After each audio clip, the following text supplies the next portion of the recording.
Streaming live across the heart of Cowboys country, it's your opportunity to ask questions to Cowboys insider Mickey Spagnola. This is Silver Star Nation Interactive. Well, the Cowboys moved to 6-4 with the win over the Detroit Lions. Next up, the big game against the New England Patriots. Mickey Spagnola joins us from the Star in Frisco. It is your chance to jump on board and ask Mickey Spagnola some questions. Go to Twitter, use the hashtag AskMickey. Mickey, how are you? I'm doing good. How are you, Wes, today? I'm not bad at all. First question comes from me. Mickey, I'm looking at the NFL schedule this week, and I see the Cowboys and Patriots, and being at a Fox station, I'm really glad it's on Fox. But I got to think this is going to have huge ratings. How did the NFL decide, or ESPN, or CBS, or NBC? I'm just surprised this isn't like a Sunday night prime game or a Monday night game. How did Fox end up with such an attractive game? Well, I think what happens before the season, they kind of parse out the night games the Cowboys are going to be in, and I bet they figured, you know what, this doesn't need to be a night game. If it's a late afternoon game, Patriots, Cowboys, this is going to be a TV bonanza, and I think that they probably look at it that way, that they don't need a night game to attract attention, that this will attract a lot of attention. Wes, I heard somebody talking today, and, a lot of this might be determined by how much ticket prices are at face value at the Patriots in New England. But they said going into this week, and I don't know how people figure this out, but they said this will be the highest average ticket price in the league this week. The average ticket at this point was going for $700. Wow, yeah, it's a must-see event. I'm sure there are a lot of folks in the Boston area waiting to see the Cowboys and the Patriots. We'll get into the Patriots a little bit later in this web show, but I want to go back to Detroit and take a look at some of the positives and the negatives. Let's start with the positives. Dak and the wide receivers and the running backs, they were great again in the passing game. Was this a case of Detroit just saying Zeke is not going to run the ball and opening up the passing game? Yeah, absolutely. When we were talking to Jason Garrett this week, he basically said the whole city of Detroit was sitting in there at the line of scrimmage saying, Zeke, you're not going to run the football. And if you go back and look at the tape of the game, they were pressing the line of scrimmage, 7, 8 guys, and decided that Zeke wasn't going to beat them, and they were going to try to handle the Cowboys' passing game in man coverage, with an emphasis to taking Amari Cooper away. Now, Amari didn't play the entire game. He played about half of the offensive snaps, still nursing that knee that's been bothering him. But they were dead set on taking him away, and they thought that they could cover Michael Gallup and Randall Cobb in man coverage. If they had a single safety high, that safety was usually going over towards Coop. So the Cowboys took advantage of that, and I think they showed a team that okay, it's fine and good if you want to take away the running game, but you better have the corners to man up against multiple receivers, not just Amari Cooper. And Michael Gallup goes off for 144 yards. Randall Cobb on just 4 catches, 115 and a touchdown. And Dak Prescott throws for 444 yards. So, yeah, it was a pretty huge passing attack by the Cowboys in this game, one of the better ones we've seen in quite some years. When do you think teams will change and go the other way and say, Dak, you're not going to beat us, we're going to make Ezekiel Elliott beat us? I'm guessing Sunday. I guarantee you Bill Belichick comes up with something that will try to do both. Now, that's the top defense, so you got the number 1 offense against the number 1 defense, and I'm sure he has confidence in his defense that they can probably play the run straight up and challenge Zeke, and then play the passing game straight up and challenge whatever Dak Prescott can do. So it'll be interesting if they stay balanced on defense, if the Cowboys can continue this offensive assault that has them the number 1 offense when it comes to total yards in the league, and it's not even close. Do you think Amari Cooper can play 2 games in 5 days? That might be tough on him. That's a real good question. And I think what you do is you just worry about the next game and then try to do your best going into Thanksgiving. You know, they'll give him probably the 3 days off after this game. And it's a tough turnaround for the Cowboys, by the way. And I know they're at home. I know Buffalo has to travel. But the Cowboys won't get back from New England Sunday probably till around midnight or so. And then you got to get back to work on Monday preparing for the next game. So it's a quick turnaround, and you don't get any rest like that long weekend and then another week because you're playing the Bears the following Thursday after Thanksgiving. So that's going to be a tough stretch for him. With Amari banged up, I think Gallup and the rest of the receivers, honestly, and Cobb showed that they can still get the job done without their number one wide receiver.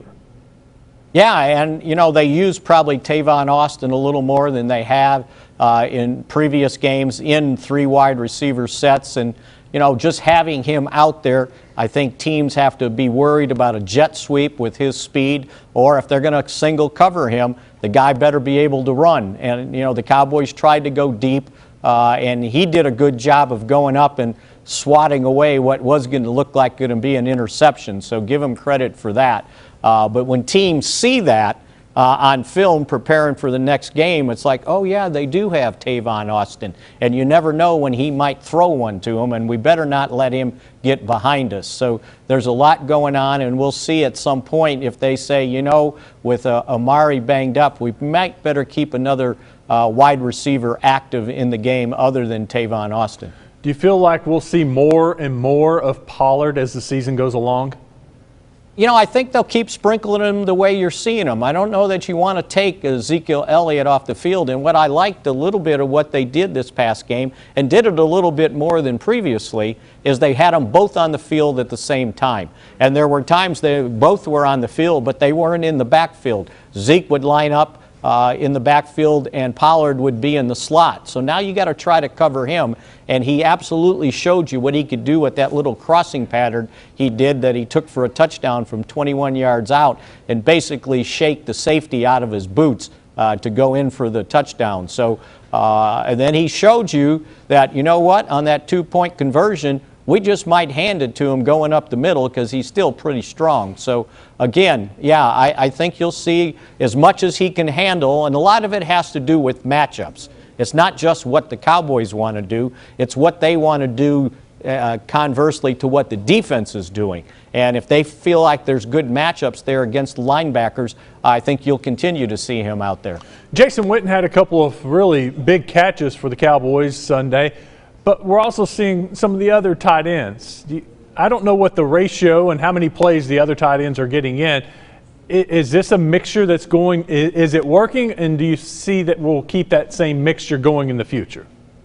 Yeah, I think so. I think Blake Jarwin has showed that he can be relied on. I would imagine Jason gets twice as many snaps as Jarwin, but there's a lot of Jarwin snaps now are when they're in 2 tight ends. And now you got 2 things to worry about, and it's not just when the Cowboys line up in 2 tight do you have to come to the conclusion, oh, they're going to run the ball because they're throwing out of that 2 tight end formation. So you better have a linebacker that can run with one of the 2 of the tight ends, and then you better have a safety that can cover both of them at some point, and that guy is probably not going to be as big as the tight end. And you can see when Jarwin gets up ahead of steam, he's a pretty good runner with the football. So I think you'll contend. A lot of this depends on how the defense wants to play. And if they want to take something away, the Cowboys are showing that they've got counters for that. Go ahead, do that, then we'll do this and see if you can stop everything. And that's the beauty of what's going on with this offense and, you know, why they were able to gain 509 yards against the Lions on Sunday. You know, one thing about Jarwin and Pollard, when they get down in the red zone, that gives the Cowboys so much more speed. And when you get down in the red zone, everything's so tight. Just a little extra boost of speed could be the difference in getting in and not getting a touchdown. Yeah, and you saw that from Zeke, too, on the little screen pass that he basically caught off his shoe tops. And palms the ball with his left hand, puts his right hand on the ground to regain his balance, and then goes the rest of the 17 yards for the touchdown, basically untouched. And so if anybody thinks there's anything wrong with Zeke, or he's slowing down, or he's suffering the ill effects of not being in training camp, all you got to do is look at that play. If they can just get him out in the open field, he can still go. And you know what? Once he gets going, Wes, no one wants to get in his way. They don't want to tackle him.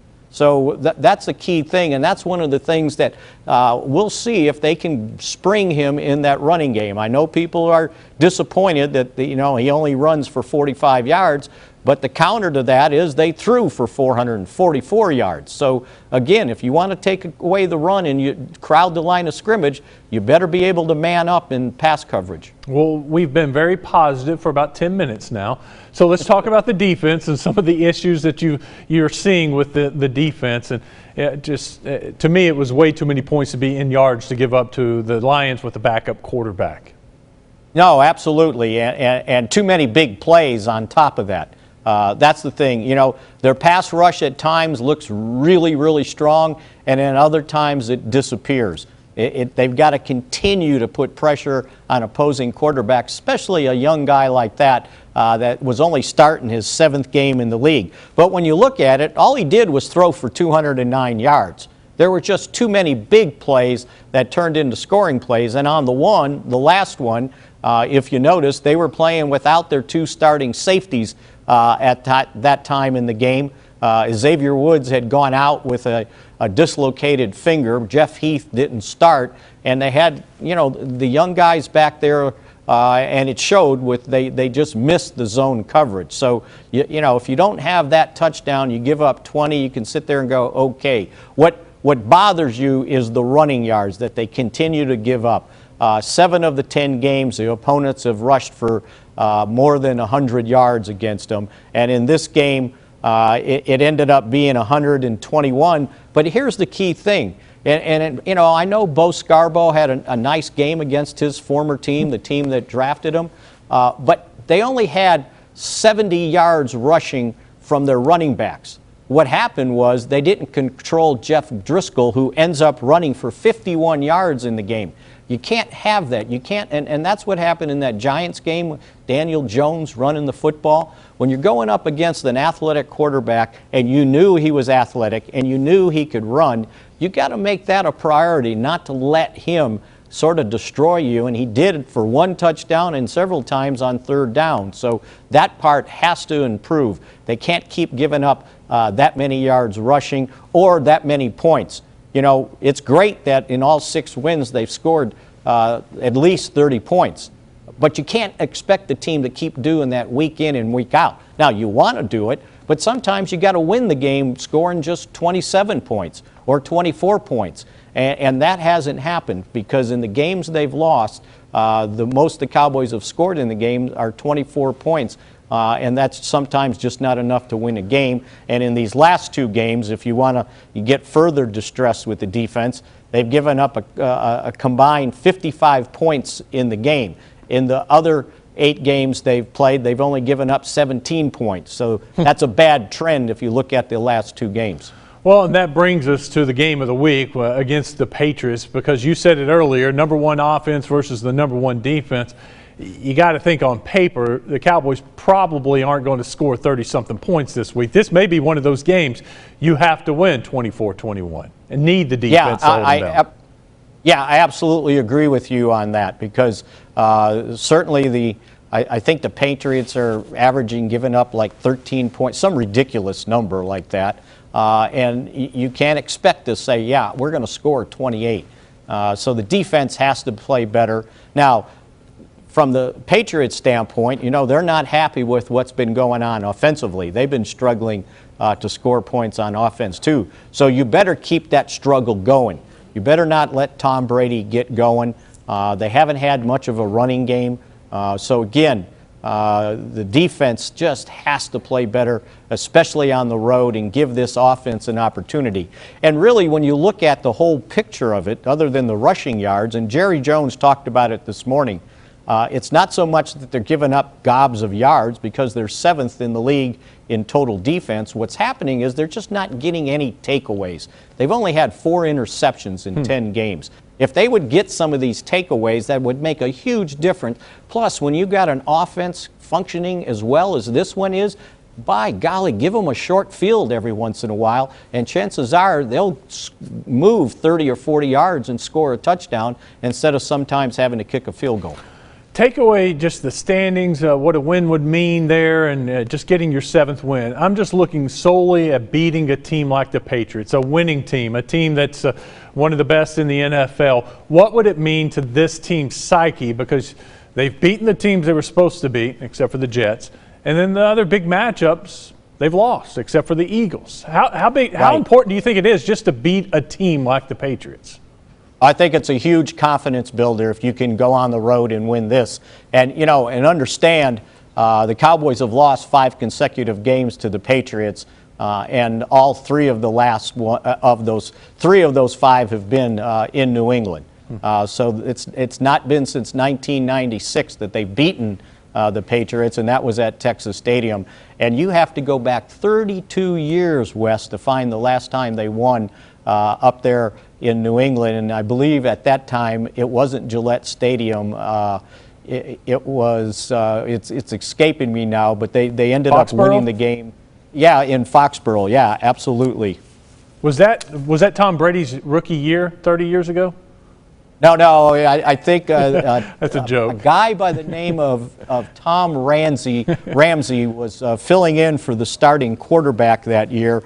I had it written down here. He had to replace, how about this, Steve Grogan. Oh, my. And he started against the Cowboys in '87. Back when they had the cool-looking decals on their helmets and the yeah. red jerseys. Yeah, I remember those days. All right, before we let you go, I got to ask, I had this request. Can you stand up and do the Dak dance for us? You know what? I could, but I won't. How's that? You know, I've seen him do this for the last couple of years, and I remember when I first saw him doing it, and it's like, you know, what are you doing? And it was a thing they've been teaching the quarterbacks in these summer camps that he goes to out in California and Arizona. And it's basically to kind of get your hips warmed up and your shoulders warmed up. Because when you think about how you throw a football, you know, it's not just arm strength. It's about getting your shoulder into it and getting your legs and hips into the throw. And that's what they're teaching them. And it's not just him. It's across the league. It's become the trend with the quarterbacks on how they warm up far before the start of the official warm-up for the game to kind of loosen up their body and kind of show how you throw it, how you throw the football. And I thought it was pretty cool of Zeke to. That was his touchdown celebration after his reception from Dak in the game against the Lions. Pretty funny. It's taking off across the league. We'll give you a pass this week, but why don't you work on it for like a week and maybe I'll work on it? Yeah, and then debut it next week. All right, I can get that shoulder turn. I'll guarantee you that. So there's your reason to watch next week in the Silver Star Nation Interactive. Mickey, thank you. We appreciate your time. Okay, thanks a lot. We will be back here next Tuesday at 3 o'clock for the Silver Star Nation Interactive. Have a great week, everybody.